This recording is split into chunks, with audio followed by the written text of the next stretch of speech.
In Norse societies, men were made at very young ages. Life was simply much harder than now, and many children learned a bunch of necessary survival skills from their parents, including farming, hunting, and how to be adequate warriors, among other things. Boys could be taught by fathers, brothers, uncles, and other men. They would be trained daily in hunting, fishing, building, making equipment, and other skills that would make them self-reliant as soon as the age of 10 or 12. Whilst a boy could be considered a man as early as 10 or 12, by the law, he had to live through 15 winters, be able to ride a horse, and drink with other men before he'd be properly considered a man. He also had a rite of passage, usually involving hunting or a combat trial. Strong girls were also trained to fight with the sword and in archery, and some naturally became Viking warriors themselves. Considering the dangers of the time, famine, disease, raids, and natural disasters were ever present, it's pretty easy to see why they would have been groomed at such an early age.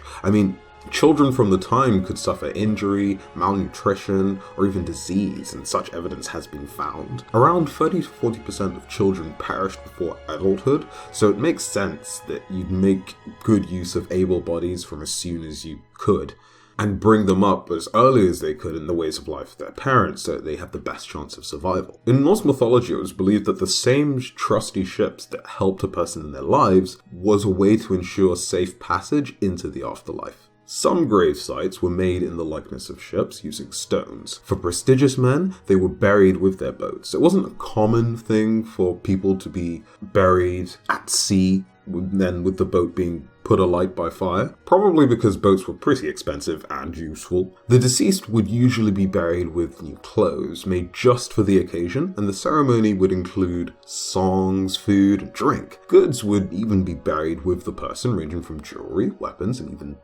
slaves. The burial goods would often depend on the status of the person being buried as well. But naturally, you guys all came here for me to answer the big question.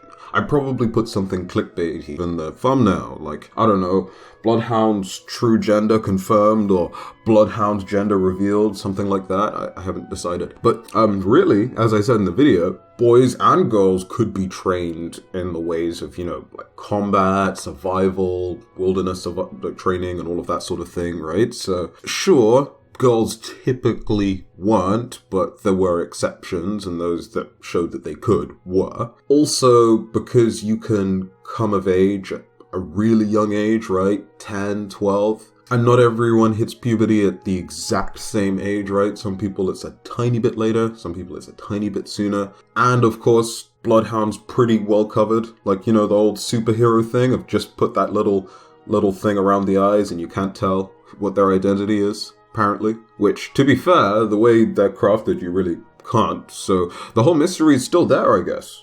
Okay, so yes, this video was pretty much just an excuse for me to talk about Norse culture, but Norse culture is pretty cool, so why not?